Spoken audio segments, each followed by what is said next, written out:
അയൽവാസികളായ 2 സ്ത്രീകൾ എന്നെ വിളിച്ചിട്ടുണ്ടായിരുന്നു. അത് നമുക്കൊന്ന് കേൾക്കാം, അവരുടെ വോയിസ്. ഇനി അത് ഞാൻ ചുമ്മാ റെക്കോർഡ് ചെയ്തിട്ട് കഴിഞ്ഞാൽ നിങ്ങൾക്കത് വേറെ രീതിയിൽ തോന്നണ്ട. അതുകൊണ്ട് തന്നെ അയൽവാസികളുടെ ആ റെക്കോർഡ് നമുക്കൊന്ന് പ്ലേ ചെയ്യാം.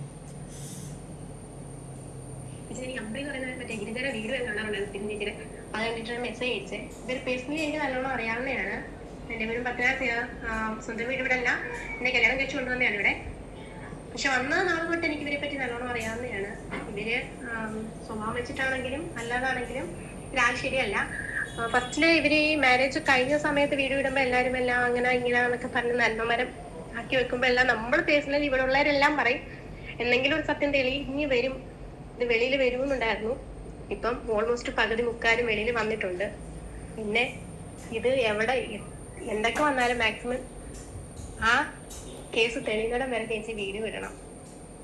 അങ്ങനെ കുറേ പേരുടെ അവരെ അറിയാവുന്ന ആൾക്കാരുടെ പേഴ്സണലി ഉള്ള ഒരു റിക്വസ്റ്റും കൂടാണ്.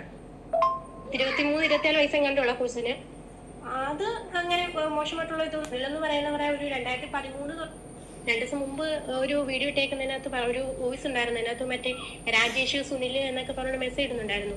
ഈ സുനിൽ എന്ന് പറയുന്നവരെ ഒരു 2013 തൊട്ട് ഒരു 2020 വരെയും 19-20 എനിക്ക് തോന്നുന്നു അത്രയും വർഷവും ഈ സുനിൽ ഉണ്ടായിരുന്നു. ഇവർ അമ്പിളിയുടെ കൂടെ ആയിരുന്നു. അന്ന് ഇവർക്ക് മൃഗാശുപത്രി ഉണ്ട്. നമ്മുടെ ഇവിടെ പത്തനാപുരത്തുനിന്ന് കവല അമ്പലത്തിലോട്ട് പോകുന്നത് മൃഗാശുപത്രി ഉണ്ട്. അതിന്റെ അവിടെ ഇവർക്കൊരു വീടുണ്ടായിരുന്നു സ്വന്തമായിട്ട്. ഇവരിങ്ങനെ ഓരോരുത്തരെയും കൊണ്ട് സ്ഥിരം ആ വീട്ടിലിങ്ങനെ ആണുങ്ങളെയും കൊണ്ട് പോയിട്ട് അവിടെയുള്ള നാട്ടുകാരോട് കളിക്കാം. അവരുടെ പ്രശ്നം ഉണ്ടാക്കിയിട്ടാണ് ഈ മോൻ പഠിക്കുമായിരുന്നു. എന്തോ +2 കഴിഞ്ഞങ്ങോട്ട് പഠിക്കുന്ന സമയത്ത് ചെറുക്കന്മാരെയും കൊണ്ട് കൂട്ടുകാരെയും കൊണ്ട് പോയി വെള്ളവടിയും കഞ്ചാവ് വലിയും അങ്ങനെ ഭയങ്കര പ്രശ്നങ്ങളും ഈ അമ്മ ഓരോ ആണുങ്ങളെയും കൊണ്ട് അവിടെ വരുന്നു. അങ്ങനെ പ്രശ്നങ്ങളുമായിട്ട് അവിടുത്തെ നാട്ടുകാർ പ്രശ്നം ഉണ്ടാക്കി ആ വീട് വിറ്റിയാണ്. വേറെ മോള് വർഷ എന്ന് പറയുന്ന പെൺകുട്ടിയുടെ കല്യാണം കവലയമ്പലത്തിലാണ് മംഗല്യ ആഡിറ്റോറിയത്തിൽ വെച്ചായിരുന്നു മോളുടെ കല്യാണം ഉറപ്പിച്ചിരുന്നത്. കോവിഡ് ടൈമിലായിരുന്നു കല്യാണം. അപ്പൊ അതിന് എന്തോ കോവിഡിന്റെ എന്തോ ഇഷ്യൂസ് ആണ് അവർ മാറ്റിയിട്ട് ഈ പറയുന്ന വീട്ടിൽ വെച്ചിട്ടായിരുന്നു കല്യാണം നടക്കുന്നത്. അന്ന് ഇവർക്ക് ആ വീടുണ്ട്, സ്വന്തമായിട്ട് ആ വീടുണ്ട്. അവര് ഈ പ്രശ്നത്തിന് ശേഷമാണ് ആ വീട് വിറ്റത്. ഇവൻ ഈ ഉണ്ണീരാനോട് പറഞ്ഞു, അവന് ഒരു വിസിറ്റ് വിസയ്ക്കാണ് ഗൾഫിൽ പോയത്. ഗൾഫിൽ പോയിട്ട് നാട്ടില് വന്ന് ഒരു 2 മാസത്തോളം കഴിഞ്ഞതിന് ശേഷമാണ് ഇവർ ഈ കല്യാണം നടക്കുന്നത്. ഈ പെൺകുച്ചിന്റെ ഇവൻ ഗൾഫിൽ നിന്ന് വന്നതിന് ശേഷവും ഞാൻ കണ്ടിട്ടുണ്ടായിരുന്നു ഇവനെ. ഞാൻ കണ്ട സമയത്തും ഇവ വെള്ളം അടിച്ച് മൂന്ന് നിൽക്കാൻ പോലും പറ്റാത്ത രീതിയിലാണ്. നമ്മളെ അറിയാവുന്നതാണ്. അപ്പൊ അവൻ എന്നോട് ഒരു കാര്യം പറഞ്ഞപ്പോഴും വെള്ളം അടിച്ച് മൂന്ന് നിൽക്കാൻ പോലും പറ്റാത്തൊരവസ്ഥയിലാണ് അവൻ വന്നത്. അവന്റെ ഒരു ക്യാരക്ടർ എന്ന് പറഞ്ഞാല് അത് പറയാൻ പറ്റത്തില്ല. അത് വെള്ളം അടിച്ച് കൂട്ടുകൂടി അവനെ എല്ലാ ഇവിടെ വന്ന് അവനെ പറ്റി തിരക്കാനും നമ്മളിവിടെ വീട്ടിൽ ലക്ഷ്മീട് എന്ന് പറയുന്നിടത്താണ് ഇവരുടെ വീട് വരുന്നത്, അതായത് കുടുംബ വീട് വരുന്നത്. ആ ഏരിയയിൽ വന്ന് തിരക്കി കഴിഞ്ഞാൽ എല്ലാവരും പറയും. പിന്നെ വർഷയുണ്ട് മോൾ, ആ കൊച്ചിന് കാര്യം എനിക്ക് അറിയത്തില്ല, അതിനെപ്പറ്റി പേഴ്സണൽ എനിക്കൊന്നും അറിയത്തില്ല. 23-24 വയസ്സും കണ്ടുള്ള കൊച്ചിന് അത് അങ്ങനെ മോശമായിട്ടുള്ള ഇതൊന്നും നമ്മൾ കേട്ടില്ല. പക്ഷെ ഈ അമ്മയും പോലും ആള് ശരിയല്ല. പിന്നെ ഇതിന്റെ ഇടയിൽ സുനിൽ എന്ന് പറയുന്ന ഒരാള് കൂടെ ആയിരുന്നു ഇവരന്ന് അവൻ പറഞ്ഞു വർഷേ, അതായത് ഈ അമ്പിളിയുടെ മോളെ വർഷയെ സുനിലിനെ കെട്ടിച്ചു കൊടുക്കണം. ഇവ എല്ലാവരും സുനിൽ എല്ലാവരോടും പറയുന്നു ഞാൻ അമ്പിളിയുടെ മോളെ, അമ്പിളിയുടെ കൂടെ ആയിരുന്നു നടക്കുന്നത്. പിന്നെ എല്ലാ രീതിയിലും ഫിസിക്കലി മെന്റലി എല്ലാ രീതിയിലും അവര് ഒന്നായിരുന്നു. അവന് ഒരു 10-33 വയസ്സെങ്ങനെ കാണും. ഈ സുനിലിന് 34 വയസ്സ്, അതിൽ കൂടുതൽ കാണത്തില്ലായിരിക്കും. ഇപ്പം ഇവരെ ഒരുമിച്ചായിരുന്നു എല്ലായിടത്തും പോകുന്നതും എല്ലാ രീതിയിലും അവർ ഒരുമിച്ചായിരുന്നു. അന്നേരം ഈ സുനിൽ എല്ലാവരോടും പറഞ്ഞു നടക്കുമായിരുന്നു ഞാൻ ഈ വർഷം കല്യാണം കഴിക്കാൻ പോവാണെന്ന് പറഞ്ഞു നടക്കുമായിരുന്നു. ഈ വർഷയ്ക്ക് ഇപ്പോഴത്തെ ഈ കല്യാണം കഴിഞ്ഞ ഹസ്ബൻഡ് അല്ലാതെ അതിന് മുമ്പ് ഒരു എൻഗേജ്മെന്റ് നടന്നായിരുന്നു. ഇവരുടെ റിലേറ്റീവ് തന്നെ, ഇവരുടെ ചേച്ചിയുടെ മോളുണ്ട്, ചേച്ചിയുടെ മോള്.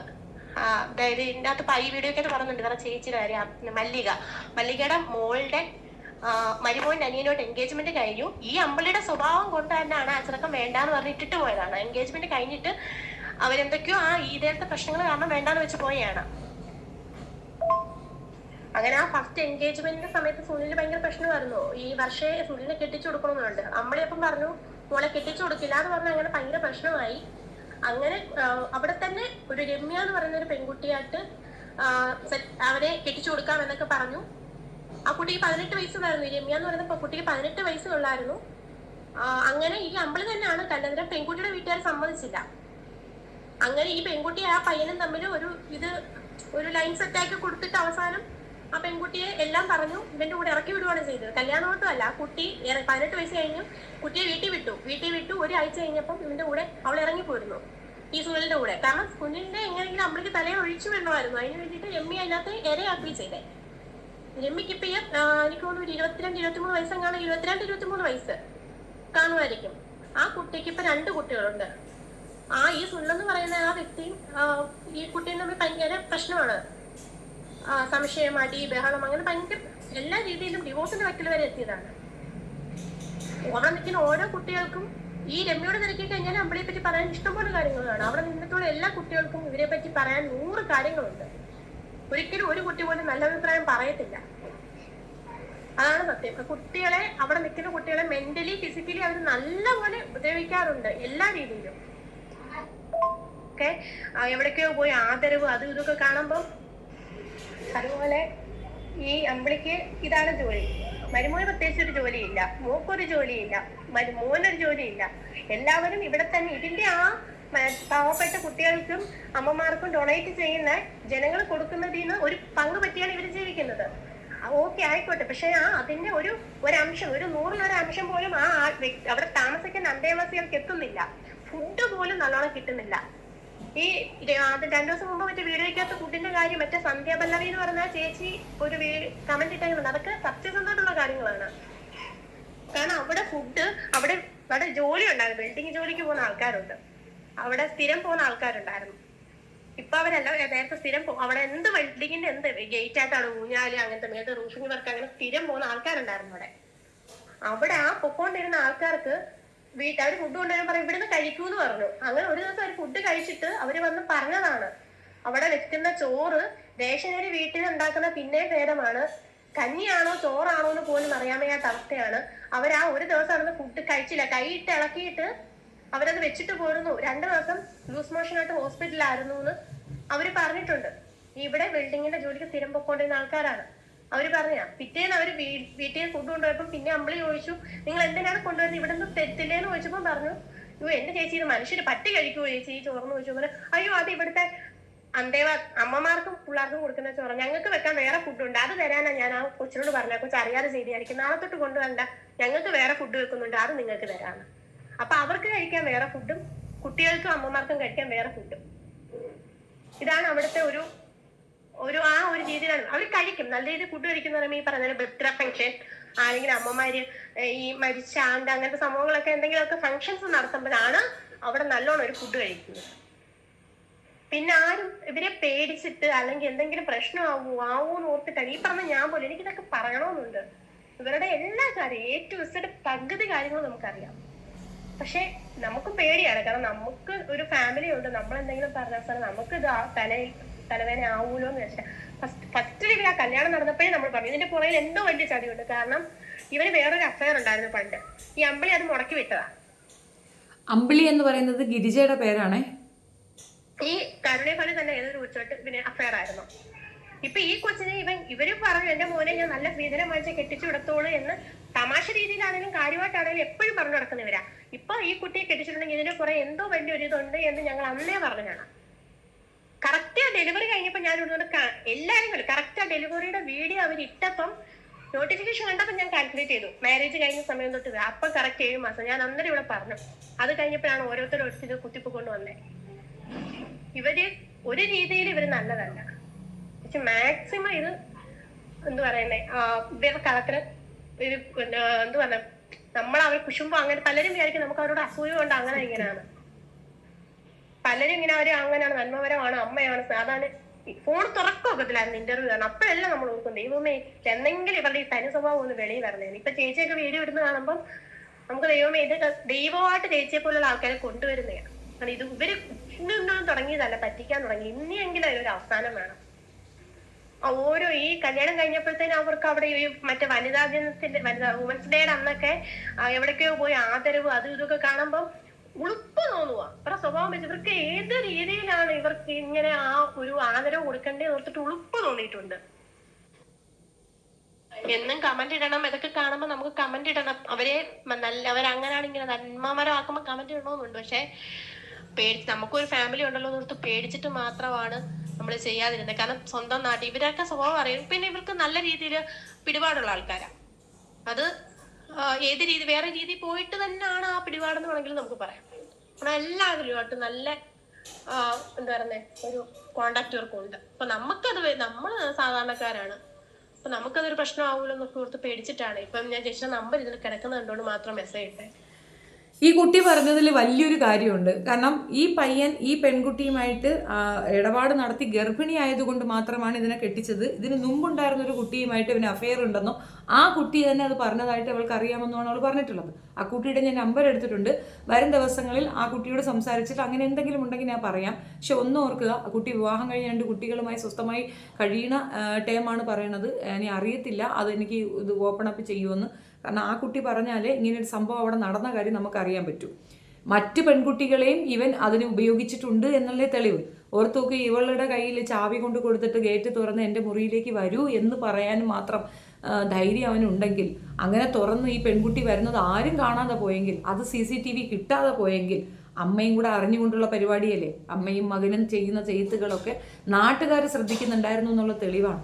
അവിടെ മനോനില ബാധിക്കപ്പെട്ട, അതായത് ഡിപ്രഷനിലിരുന്ന ഒരു സ്ത്രീ പുറത്തേക്ക് നോക്കിയിരുന്നതിന് അവരുടെ ദേഹത്ത് മുളക് വെള്ളം ഒഴിച്ച് അവർക്ക് ഇത്രയും ഉദ്ദേശമുണ്ടായിരുന്നല്ലോ അവിടെ നടക്കുന്ന കാര്യങ്ങൾ അവിടെയുള്ള അന്തേവാസികൾക്ക് അറിയാമെന്നും അത് പുറത്തു പോയാൽ തനിക്ക് പ്രശ്നമാണെന്നുള്ള തിരിച്ചറിവ് കൊണ്ടാണ് പണിഷ്മെന്റ് ശക്തമാക്കിയത്. ഈ പണിഷ്മെന്റ് മനോനില ബാധിച്ചവർക്ക് തന്നെ ചെയ്യുന്നത് എന്തെന്നാൽ മറ്റുള്ളവർക്ക് ഇത് കണ്ട് ഒരു പാഠമാക്കുക എന്നുള്ളതാണ്. കട്ട് തിന്നാൽ ആഹാരം കിട്ടില്ല എന്ന് കാണിച്ചു കൊടുക്കും, പിന്നെ കട്ടും തിന്നത്തില്ല. അവരുടെ വീട്ടിൽ നിന്ന് കൊണ്ടുവന്നതല്ല. അമ്മയ്ക്കോ അച്ഛനോ മകൾക്കോ മരുമകനിക്കോ ആർക്കും ഒരു ജോലിയില്ല. ജോലിയില്ലാതെ കോടിക്കണക്കിന് വില വരുന്ന വസ്തുക്കൾ വാങ്ങിക്കുന്നു, ആഡംബര കാറ് വാങ്ങിക്കുന്നു, ടൂറ് പോകുന്നു, ഒരേ ബഹളം തന്നെ. ഇതൊക്കെ എവിടെ നിന്നാണ് പൈസ? ഈ പൈസ ആ പാവങ്ങൾക്ക് ആഹാരം കൊടുക്കാൻ വേണ്ടി നാട്ടുകാർ കൊടുക്കുന്ന കാശാണ്. ഗവൺമെൻറ് സെക്ടറിൽ നിന്ന് വരെ അവർക്ക് പൈസ കിട്ടുന്നുണ്ട്. ആ പണങ്ങളെല്ലാം ഉപയോഗിച്ചിട്ട് ഇവരെന്താണ് അവിടെ നടത്തുന്നതെന്ന് ഇത് അന്വേഷിക്കേണ്ട കാര്യം തന്നെയാണ്. തീർച്ചയായിട്ടും നിങ്ങൾക്കൊപ്പം ഇനി ഇതുപോലെ ഒരുപാട് പേര്, നാട്ടുകാർ ഒരുപാട് പേര് എനിക്ക് കോണ്ടാക്ട് ചെയ്തിട്ടുണ്ടെന്ന്. മറ്റൊരാളുടെ ഇത് കേൾക്കാം. അവർക്കെന്തോ മനപ്രയാസം കൊണ്ട് പറയുന്നതാണ്. എനിക്ക് അതിനോട് അത്ര ഇതില്ലെങ്കിലും അതും ഞാനൊന്ന് കേൾപ്പിക്കാം.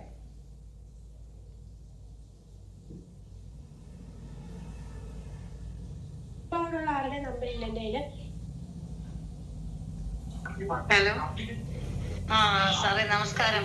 നമസ്കാരം സാറേ, ഞാൻ പത്തനാപുരത്ത് നിന്ന് വിളിക്കും കേട്ടോ. ഓ, ഇത് എന്റെ മക്കളെ വരുന്നതിൽ എന്നെ വിളിച്ചു തീർക്കാനാ. ഇപ്പൊ ഒരു കേസ് നടക്കുന്നില്ലേ സാറേ, പത്തനംതിട്ട ഒരു അനാമിക ഒരു ഉദയഗിരിജ സാറേ, അവരെ കുറിച്ച് എനിക്ക് പറയാനുള്ളത്. ആ സ്ത്രീയുടെ 6ാമത്തെ 7ാമത്തെ കല്യാണം ഇപ്പോഴാണ് നടന്നത്. അവിടെ ഡ്രൈവിങ്ങിന് പോകുന്ന എല്ലാവരെയും ഭർത്താവായിട്ട് സ്വീകരിക്കും അവര്. പിന്നെ ആ പയ്യൻ നമ്മളത് ഉദ്ദേശിച്ച പയ്യനല്ല. ആ പയ്യനെ കുറിച്ച് നല്ല ഒരു അന്വേഷണം വേണം. ആ അനാഥാലയത്തിൽ നടക്കുന്നത് വലിയ വലിയ കാര്യങ്ങളാണ് നടക്കുന്നത്. നമ്മൾ ആരും ഉദ്ദേശിക്കും. ഞാൻ ഇന്നലെ രാത്രി 2:30 വരെയും അവരെ കുറിച്ചുള്ള ഈ മൊബൈലിൽ കണ്ടുകൊണ്ടിരിക്കുക. അപ്പോഴാണ് ഞാൻ ഒരു കൊച്ചിന്റെ നമ്പർ മേടിച്ചത്. ആ പയ്യൻ നമ്മൾ ഉദ്ദേശിച്ച ആളൊന്നും അല്ല. ആ പയ്യന്റെ കയ്യിൽ പല പല കാര്യങ്ങളും ഉണ്ട്. ഈ പിള്ളേരെല്ലാം അവിടെ നിന്ന് ഭയങ്കരമായിട്ട് കഷ്ടത അനുഭവിച്ചുകൊണ്ടിരിക്കുന്ന പിള്ളേരും അത് തന്നെ, വല്യമ്മമാരും അത് തന്നെ. അതുപോലെ തന്നെ സാറിപ്പ എന്നെ വിചാരിക്കും ഇവരെന്താ ഇങ്ങനെ പറയുന്നെന്ന്. വിഷമം ഉണ്ടായതുകൊണ്ട് പറയുക. അവരെ കുറിച്ച് നല്ല അറിയാവുന്നത് കൊണ്ടാണ് ഞാൻ ഈ പറയുന്നത്. നിങ്ങൾ ആ നാട്ടുകാരിയാണോ? ഞാൻ ഈ പത്തനാപുരത്തായിരുന്നു സാറേ. കൊച്ചു ഒരു കാര്യം പറയാം സാറ്, വെളി പറയല്ലേ. എന്റെ മോനെ ഞാൻ അവിടുന്ന് രക്ഷപ്പെടുത്തിക്കൊണ്ടുവന്നത്. എന്റെ മോനെ അവിടെ ഡ്രൈവിംഗ് ആയിട്ട് പോയിട്ടുണ്ട്. ഡ്രൈവിങ്ങിന് രാജേഷിന്റെ അമ്മയാണോ? രാജേഷിന്റെ അമ്മയല്ല, സുനിലിന്റെ അമ്മ. സുനിൽ പക്ഷെ അവൻ പ്രതികരണവും അവനെ അവിടെ പ്രശ്നം ഉണ്ടാക്കി. ഞാൻ എന്തായാലും അവിടെ നിന്ന് ഇറക്കിക്കൊണ്ട് വന്നു. താലിയും മാലയും കൊണ്ട് കുറെ നടന്നതാ. ഞാൻ ആ അനാഥാലയത്തിൽ നിന്ന് തന്നെ ഞാൻ പെണ്ണെടുത്തേക്കുന്നത്. പെണ്ണെടുത്തല്ല, ഞാൻ ഒരു സാഹചര്യത്തിൽ എനിക്ക് കൊണ്ടുവന്നുണ്ട്. അവർ സുഖമായിട്ട് ജീവിക്കുന്നു. പക്ഷെ എന്നിട്ടും എവിടെ വളഞ്ഞു പിടിച്ച് പിന്നെ കുറെ നടക്കുമായിരുന്നു. ഇത്ര അത്ര ശരിയായ രീതിയിലുള്ള പോക്കുകളല്ല. അവർക്ക് പണമുണ്ട്, സ്ഥലമുണ്ട്, വീടുണ്ട്, എല്ലാം ഉണ്ട്. പക്ഷെ ഈ പയ്യൻ ശരിയല്ല. അബദ്ധവശാൽ ഗർഭിണിയായപ്പോ ഈ പെണ്ണിന്റെ പെണ്ണെ വേണ്ട എന്ന് പറഞ്ഞ് എടുത്തു വെച്ചിട്ട് നാടകം കളിച്ചതാ. മൊത്തം നാടകത്തിലാണ് സാറേ ഇത് പോകുന്നത്. നല്ലൊരു അന്വേഷണം നിങ്ങള് പിന്നെ സാറന്മാര് ഇതിനെപ്പറ്റി നല്ലൊരു അന്വേഷണം വേണം. കാരണം ഇനി അവിടെ കുട്ടികളുണ്ട്. എല്ലാ പിള്ളേരോടും അവിടുത്തെ അയൽവാസികളോടും ചോദിച്ച കാര്യങ്ങളെല്ലാം തത്ത പറയുന്നതല്ല അവർ പറയും. കാരണം അവർ ഒരുപാട് പീഡനങ്ങൾ അവിടെ അനുഭവിക്കുന്നുണ്ട്. അവരെ നിർത്തിയേക്കുന്നതിന്റെ കൂട്ടം അവിടെ നിർത്തിയേക്കുന്നത്. ഒരുപാട് കാര്യങ്ങൾ പറയാനുണ്ട്. പക്ഷെ എനിക്കത് പറയാനുള്ള ഇതില്ല. ഞാൻ എന്റെ സങ്കടം കൊണ്ട് ഞാൻ നമ്പർ മേടിച്ച് ഇത് അറിയണം, പുറലോകം അറിയണം. ആരെങ്കിലും ഒരാൾ മുന്നോട്ട് വന്നപ്പോഴാണ് സാറേ ഞാനും ഇത് പറയണമെന്ന് വിചാരിച്ചത്. ഇവര് നിരന്തരം സാറേ എല്ലാരും പറയുന്ന അവര് നല്ലതാന്ന് കുറെ കമന്റുകൾ വരുന്നു. ഒരു പ്രായപൂർത്തിയായ ഒരു മോന്റെയും ഒരു മരുമോന്റെയും ഒരു മോളും എല്ലാം കൂടെ ചേർന്ന് ഇപ്പോഴും അമ്മയ്ക്ക് ഒരു ഭർത്താവിനെ ഉണ്ടാക്കി വെച്ചു.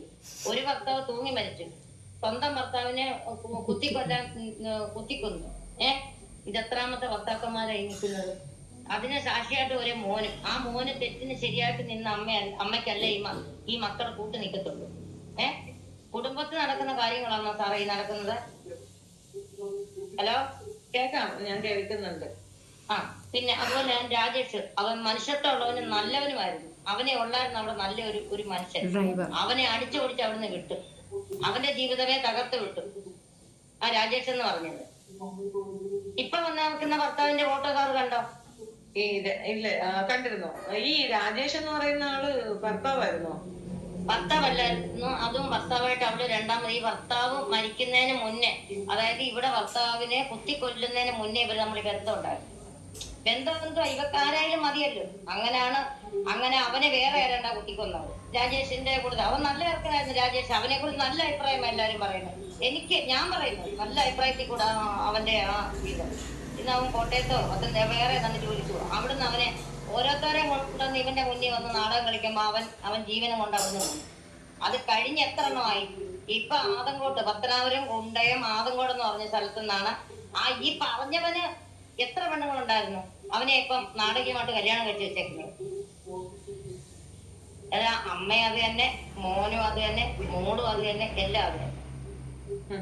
എല്ലാം അവിടെ നാടകീയമായിട്ട് നടക്കുന്ന രംഗങ്ങൾ അവിടെ വെളിച്ചത്ത് കൊണ്ടുവരണം. പല പിള്ളേരും പറയാത്ത ഇവിടെ കുറെ ആൾക്കാരുണ്ട്. രാജി, മറ്റുള്ളവരെ അജിത, ഇപ്പൊ കുറെ പെണ്ണുങ്ങളുണ്ട്. കുറെ പെണ്ണുങ്ങൾ ഇവിടെ സപ്പോർട്ടായിട്ടുണ്ട്. ഇവിടെ നമ്മൾ ഉദ്ദേശിച്ച ആളൊന്നും അല്ല. നമ്മൾ ഉദ്ദേശിച്ച ആളുകളെ അല്ല. ഇതിനൊക്കെ പുറം ലോകത്ത് അകത്ത് തെറ്റ് കണ്ടു കഴിഞ്ഞാൽ അതിനകത്തോട്ട് പിന്നെ ആരെയും കയറ്റത്തില്ല. ഇവിടെ ആങ്ങളയുടെ ഒരു മോനാണെങ്കിൽ അത് പറയേണ്ട കാര്യമില്ല, സാറിനോട് ഞാൻ പറയുക. ഇവിടെ ആങ്ങളുടെ മോനാണെങ്കിൽ 2 പിള്ളേരെ ഉള്ള ഒരു പെണ്ണിനെയും കൊണ്ട് ഇപ്പം ഇവിടുന്ന് ആ കൊച്ചുങ്ങളുടെ ജീവിതം തകർത്തിട്ട് അവിടെ കൊണ്ട് പോകും. കൊച്ചനെ കൊണ്ട് നിന്നവിടെ കൊണ്ട് ആ ഫാമിലി എല്ലാം മൊത്തത്തിൽ അങ്ങനെയാണ്. ഞാനിത് പറയുന്നെന്ന് പറഞ്ഞ മറ്റൊന്നല്ല സാറേ, ഇത് അറിഞ്ഞിരിക്കണം, പുറലോകം അറിഞ്ഞിരിക്കണം. ഇനി ഒരു പെൺപിള്ളാരും ഇതിപ്പം ഗർഭിണിയാക്കി, ഈ ലോകത്തുള്ളവർക്കല്ല അറിയാം, ഗർഭിണിയാക്കിയിട്ടാണ് ഇവിടെ കല്യാണം കഴിച്ചത്. പക്ഷെ ഇപ്പൊ പ്രതികരിച്ച് ഒരാൾ മുന്നോട്ട് വന്നപ്പോഴാണ് ഞങ്ങൾക്കും ഇത് പുറലോകം അറിയിക്കണം എന്ന് വിചാരിച്ചത്. എന്തെങ്കിലും തെറ്റുകുറ്റങ്ങളോ കാര്യങ്ങളോ ഉണ്ടെങ്കിൽ സാറ് വിചാരിക്കുക ഇവരെന്തിനാ ഇങ്ങനെ പറയുന്നെന്ന് അറിയണം സാറേ. എനിക്കും മക്കളും മരുമക്കളും എല്ലാം ഉള്ള ഒരു സ്ത്രീയാണ്. ഇവിടെ അവള് ചെയ്തിട്ടുള്ള പാവത്തിന്റെ ഫലം അനുഭവിക്കണം. കോടിക്കണക്കിന് സ്വത്തിന് അവകാശിയാ അവളിവിടെ മോന്, കോടിക്കണക്കിന്, 1 2 അല്ല. എല്ലായിടവും വിക്കി വായിക്കുക. മോനാണെങ്കിൽ മോനൊരു ജോലിയുണ്ടോ, മോനൊരു വേലയുണ്ടോ? ഒന്നുമില്ല. ഈ അമ്മ കൊടുക്കുന്ന പണത്തിന്റെ മേളിലായി ഈ വണ്ടി ഓടിക്കുന്നതും മദ്യപാനവും. അവന്റെ കയ്യിലില്ലാത്ത പരിപാടിയൊന്നുമില്ല. അവന് എത്ര കേസുണ്ടായിരുന്നു? അവന്റെ കയ്യിലില്ലാത്ത ഒരു പരിപാടിയും ഇല്ല. പത്തനാപുരത്ത് അവനെ കുറിച്ച് അവിടെ നിങ്ങൾ അന്വേഷിക്കണം സാറേ. അന്വേഷിക്കാൻ അതിന് വെക്കണം. എല്ലാരെയും അവിടുന്ന് മാറ്റണം. അതാ വേണ്ടിയത്. അമ്മമാരൊക്കെ കിടന്ന് എന്തോ ഓരോരുത്തര നല്ല പേര് നോക്കോ. അനാഥാലയം അല്ല അത്. അനാഥാലയത്തിന്റെ പേരും പറഞ്ഞ് ഇന്ന് കാസർഗോഡാണെങ്കിൽ നാളെ കന്യാകുമാരിയില്ല. ഓരോരുത്തന്മാരെയും കൊണ്ട് ഇവര് പോകാൻ. ആദ്യം ഈ സ്ത്രീ നന്നാവണം, പിന്നെ വേണം മക്കളോ മറ്റുള്ളവര്. ഇതിനൊക്കെ സ്വാതന്ത്ര്യം ഒരുക്കി കൊടുത്തിട്ടില്ല ഇതൊക്കെ വന്നത്. ഒരു പാവം പിടിച്ച കൊച്ചിന്റെ ജീവിതം എന്താണ്? ഹലോ, ഞാൻ കേൾക്കുന്നുണ്ടോ പറയാനുള്ള? അല്ല, എന്റെ മോളെ പോലെ അല്ലെങ്കിൽ സാറേ ഇതിനൊരു തീരുമാനം എല്ലാവരും. ഞാൻ ഇന്നലെ രാത്രി ഉറങ്ങിയിട്ടില്ല. ഞാൻ എന്റെ മൊബൈൽ ഇങ്ങനെ നോക്കി 2:45 വരെയും ഞാൻ ഈ മൊബൈൽ കണ്ട് സത്യം പറഞ്ഞ എന്റെ സമനില തെറ്റിപ്പോയി. ഈ ലോകത്ത് നടക്കാത്ത കാര്യങ്ങളാണ് നടക്കുന്നത് മൊത്തം. അപ്പൊ എനിക്ക് തോന്നി സാറേ ഈ നമ്പറിനൊന്ന് വിളിച്ചു പറയണോ. ഹലോ, ഇങ്ങനെയാണ് നടക്കുന്നത് കാര്യങ്ങൾ. ഇതിപ്പോ അവരൊക്കെ പറയുന്നില്ലെന്ന് വെച്ചാൽ നമ്മൾ ആളെ വെച്ച് പറയിപ്പിക്കുന്നത് അങ്ങനെയാണ്. എനിക്ക് അവിടെ ആരെയും അറിഞ്ഞുകൂടാ. അത് നമ്മളങ്ങനെ പറയിപ്പിക്കേണ്ട കാര്യമില്ലല്ലോ. അല്ലെങ്കിൽ അല്ല, അറിഞ്ഞിരിക്കണം, ഇതെല്ലാം അറിഞ്ഞിരിക്കണം. ഇതിനെപ്പറ്റി ഇങ്ങനൊന്ന് അറിയിപ്പ് വേണം. പ്രതികരിക്കാൻ ഇപ്പൊ എല്ലാരും മുന്നോട്ട് വന്നിട്ടുണ്ട്. അറിയണം. കാരണം ഇതെന്താന്നുള്ളത് അവളെ പണം വാരി ശരിക്കും അറിയുന്നുണ്ട്. പൈസ അവര് ശരിക്കും അറിയുന്നുണ്ട്. അത് മനസ്സിലാവുന്നുണ്ട്. ഇത്രയും നമ്മൾ പറഞ്ഞിട്ട് ആക്ഷൻ ഒന്നും വരുന്നില്ലല്ലോ, അതാണ്. അതാ ഇത് എന്നെ രാവിലെ വിളിച്ച് കാര്യം പറഞ്ഞൊരു ലേഡിയാണ്. ഇവര് അവിടെ പിന്നെ ഇവരുടെ മകൻ അവിടെ ഡ്രൈവറായിട്ട് ജോലി ചെയ്തിരുന്നു. അപ്പോൾ അവർക്കുണ്ടായ ബുദ്ധിമുട്ടാണ് അവർ വിളിച്ച് പറഞ്ഞത്. ഒത്തിരി പേര് തരുന്ന വോയിസുകളുണ്ട്. അപ്പം ഞാനിതൊന്നും എല്ലാം ഒന്നും പ്ലേ ചെയ്യാത്തതിൻ്റെ കാര്യം ചിലതൊക്കെ പറയുന്നത് വളരെ ചൈൽഡിഷ് ആയിട്ടാണ് എനിക്ക് ഫീൽ ചെയ്യുന്നത്. അപ്പം ഞാൻ അറിയാമല്ലോ അപ്പുറത്ത് നിൽക്കുന്ന ആളുടെ ഒരു സ്ട്രോങ്, അത് മിക്കവാറും എനിക്കിട്ട് തരാൻ അബ്യൂസീവ് ലാംഗ്വേജ് ഉപയോഗിച്ചു എന്നായിരിക്കും അടുത്ത ഇത് പറയുക. ഒലീവിയ വിഷയത്തിൽ അങ്ങനെയായിരുന്നു, അബ്യൂസീവ് ലാംഗ്വേജ് ഉപയോഗിച്ചു എന്നതായിരുന്നു എനിക്കെതിരെയുള്ള കേസ് തന്നെ. അപ്പോൾ അവർക്ക് മാനനഷ്ടം ഉണ്ടായി എന്നുള്ളത്. അതുകൊണ്ട് തന്നെ നമ്മളിത് കൺട്രോൾ ചെയ്യുന്നതിന് സത്യത്തിൽ ഇതൊക്കെ ഭയങ്കരമായിട്ട് ദേഷ്യം വരുന്ന കാര്യങ്ങളാണ്. എന്തായാലും അവരൊരു ബ്രോക്കർ ലേഡി ആയിട്ടാണ് എനിക്കിപ്പോൾ ബോധ്യപ്പെട്ടിട്ടുള്ളത്. 16 വയസ്സുള്ള കുട്ടികൾക്കൊക്കെ വിവാഹം ആലോചിക്കുക, അവിടെ നിന്ന് ഇറങ്ങിയ ഉടനെ അവരെ പോയി കല്യാണം കഴിക്കുക. നമ്മളൊരു അനാഥാശ്രമത്തിലേക്ക് ഒരു കുഞ്ഞ് കൊടുക്കുന്നത് അവരുടെ ലൈഫ് സെക്യൂർ ആകാൻ വേണ്ടിയിട്ടാണ്. പഠിച്ച് നല്ലൊരു തൊഴിൽ കിട്ടി അവരുടെ ലൈഫിൻ്റെ സെക്യൂരിറ്റിയാണ് ഫസ്റ്റ് പ്രിഫറൻസ്. അതേസമയം ആ കുട്ടികളെ അവിടെ പഠിപ്പിക്കുന്നത് തന്നെ അവരവിടെ കൊണ്ടുവരുന്നത് വീട്ടുജോലി ചെയ്യിപ്പിക്കാനും അതിൻ്റെ കൂടെ ഇതേപോലെ ബ്രോക്കർ പണി നടത്താനുമാണെന്നാണ് മനസ്സിലാകുന്നത്. വളരെയധികമായ അച്ചടക്കമില്ലാത്ത ഒരു സാഹചര്യം അവിടെയുണ്ട്. സാമ്പത്തിക അച്ചടക്കം തീരെയില്ല. അതിൻ്റെ കൂടെ തന്നെ കുട്ടികൾ മിസ്ലീഡ് ചെയ്യപ്പെടുകയും മിസ്യൂസ് ചെയ്യപ്പെടുകയും ചെയ്യുന്ന ഒരു അവസ്ഥയുണ്ട്. അവർക്ക് കൊടുക്കുന്ന ഫുഡ് ബാക്കിയുള്ളതൊന്നും അവർക്ക് എത്തുന്നില്ല, ഡ്രസ്സ് എത്തുന്നില്ല, സോപ്പ് ഒന്നും എത്തുന്നില്ല. അവർക്ക് വളരെ കഷ്ടതയേറിയ ജീവിതം നയിക്കുന്ന ഒരു വിഭാഗം ആൾക്കാരെ നിങ്ങളുടെ മുന്നിലേക്ക് വെച്ചതാണ്. ഇനി ആരെങ്കിലും ഇപ്പോൾ ഇതിനൊക്കെ പറഞ്ഞു കഴിഞ്ഞാൽ ഒത്തിരി കാശ് തരുമെന്ന് പറയും. കാരണം നടത്തിക്കൊണ്ടുപോകാൻ പൈസ ഇല്ല എന്നുള്ള ടൈമായിരിക്കും അവർ പറയുക. വളരെ സൂക്ഷിക്കേണ്ട ഒരു അവസ്ഥ തന്നെയാണത്. തീർച്ചയായിട്ടും അധികാരികൾ സ്വമേധയാ കേസെടുക്കേണ്ടത് ഇടപെടേണ്ടതാണ്. വനിതാ കമ്മീഷൻ ഇടപെടേണ്ടതാണ്. പക്ഷേ ഇവിടെ എല്ലാവരും മിണ്ടാതെ മൗനമായിരിക്കുന്നു. കാരണം എനിക്കറിയാം തോമസ് ഐസക് പോലുള്ള സാറന്മാർ അതിനകത്ത് ഇൻവോൾവ്ഡ് ആയ സ്ഥിതിക്ക് ഭയപ്പെടേണ്ട കാര്യങ്ങൾ ഉണ്ടെന്ന് വിചാരിച്ച് മാറി നിൽക്കുന്നതായിരിക്കും. എന്തായാലും ഇന്നല്ലെങ്കിൽ നാളെ നിങ്ങൾ ഈ ചെയ്തതിന് കർമ്മഫലം അനുഭവിക്കേണ്ടി വരുമെന്ന് മാത്രമേ എനിക്ക് പറയാനുള്ളൂ. ഈ 2 പേരും 2 വോയിസുകാരാണ്, 2 പേരാണ് കോൾ ചെയ്തിട്ടുള്ളത്. ആർക്കെങ്കിലും അവരുടെ കോൺടാക്ട് ഡീറ്റെയിലോ സംശയ നിവർത്തിക്കുക എന്തെങ്കിലും വേണമെങ്കിൽ എന്നെ കോൺടാക്ട് ചെയ്താൽ തീർച്ചയായിട്ടും തരുന്നതായിരിക്കും. വളരെ നന്ദി. വീഡിയോ ഇഷ്ടപ്പെടുകയാണെങ്കിൽ ലൈക്ക് ചെയ്യണം, ഷെയർ ചെയ്യണം, ആൻഡ് സബ്സ്ക്രൈബ് മൈ ചാനൽ. എൻ്റെ എല്ലാ വീഡിയോ ഷെയർ ചെയ്യാൻ ഞാൻ പറയത്തില്ല, പക്ഷേ ഇത്തരത്തിലുള്ള ഇൻഫോർമേറ്റീവ് ആയിട്ടുള്ള വീഡിയോസ് ഷെയർ ചെയ്ത് കൊടുക്കുക. കാരണം കൂടുതൽ ആൾക്കാരിലേക്ക് എത്തിയാൽ മാത്രമേ അവരുടെ യഥാർത്ഥ മുഖം പൊതുസമൂഹത്തിന് മനസ്സിലാവുകയുള്ളൂ. നമ്മളുടെ പണം കൃത്യമായ ആളുകളിലേക്ക് എത്തുക, അത് നമ്മൾ കൊടുക്കുന്ന പണം ആപ്റ്റായി കൃത്യമായി ഉപയോഗിക്കേണ്ട സ്ഥലങ്ങളിൽ ഉപയോഗിക്കട്ടെ എന്നുള്ള ചിന്തയുള്ളവർ ഇനി അവർക്ക് പണം കൊടുക്കാതിരിക്കുക. 5 പൈസ കൊടുക്കരുത്. കാരണം നിങ്ങൾ കൊടുക്കുന്ന പണം അവരുപയോഗിക്കുന്ന അവരുടെ പേഴ്സണൽ ലാഭത്തിന് വേണ്ടിയിട്ട് മാത്രമാണ്. പലരും ചിന്തിക്കുന്നത്, ഞാനും ചിന്തിക്കുന്നു, ആദ്യം ഇവരൊരു കോളനി, അതായത് കോളനി എന്ന് പറയുമ്പം ഈ നമ്മൾ വേർഡ് പൊളിറ്റിക്കലി ഇൻകറക്റ്റ് ആണെങ്കിലും ഈ ഗവൺമെൻറ് കൊടുത്ത 3 സെൻറ്റ് ഭൂമിയിൽ ഒരു വീട് വെച്ച് കിടന്ന സ്ത്രീയാണ്. ഇങ്ങനൊരു സ്ഥാപനം തുടങ്ങിയതോടെ അവർ കോടിക്കണക്കിന് സ്വത്തുക്കളുടെ ഇതായി ഓണറായി. മക്കൾ ജോലിക്കൊന്നും പോകുന്നില്ല, 2 കുട്ടികൾക്കും പണിക്കൊന്നും പോകാതെ തന്നെ വീട്, കാറ്, ബംഗ്ലാവ്, ലാവിഷായിട്ട് നടക്കാനുള്ള സൗകര്യങ്ങളൊക്കെ കിട്ടുന്നിടത്ത് ആളുകൾക്ക് സംശയം തോന്നി. ആ സംശയം അന്വേഷിച്ചപ്പോൾ കൃത്യമാണ് ദുർനടപ്പ് എന്ന് വേണ്ട സാർവത്രികമായ പ്രശ്നത്തിൽ നിൽക്കുന്ന ഒരു സ്ത്രീയുടെ അടുത്തേക്ക് ഇനി ആരും കുട്ടികളെ കൊണ്ട് വിട്ടുകൊടുക്കരുത്. അവിടെയുള്ള കുട്ടികളെ സേഫ് ആൻഡ് സെക്യൂറായി മാറ്റുക. പൊടിമക്കൾക്ക് ഒന്നും അറിയത്തില്ല, ഇവരേത് രീതിയിൽ വേണവരും അവരെ മിസ്ലീഡ് ചെയ്യാനും മിസ്യൂസ് ചെയ്യാനും ചാൻസ് ഉള്ളത് കൊണ്ടാണ് വീണ്ടും ഈ വിഷയം ആവർത്തിച്ച് പറയേണ്ടി വരുന്നത്. നമസ്കാരം.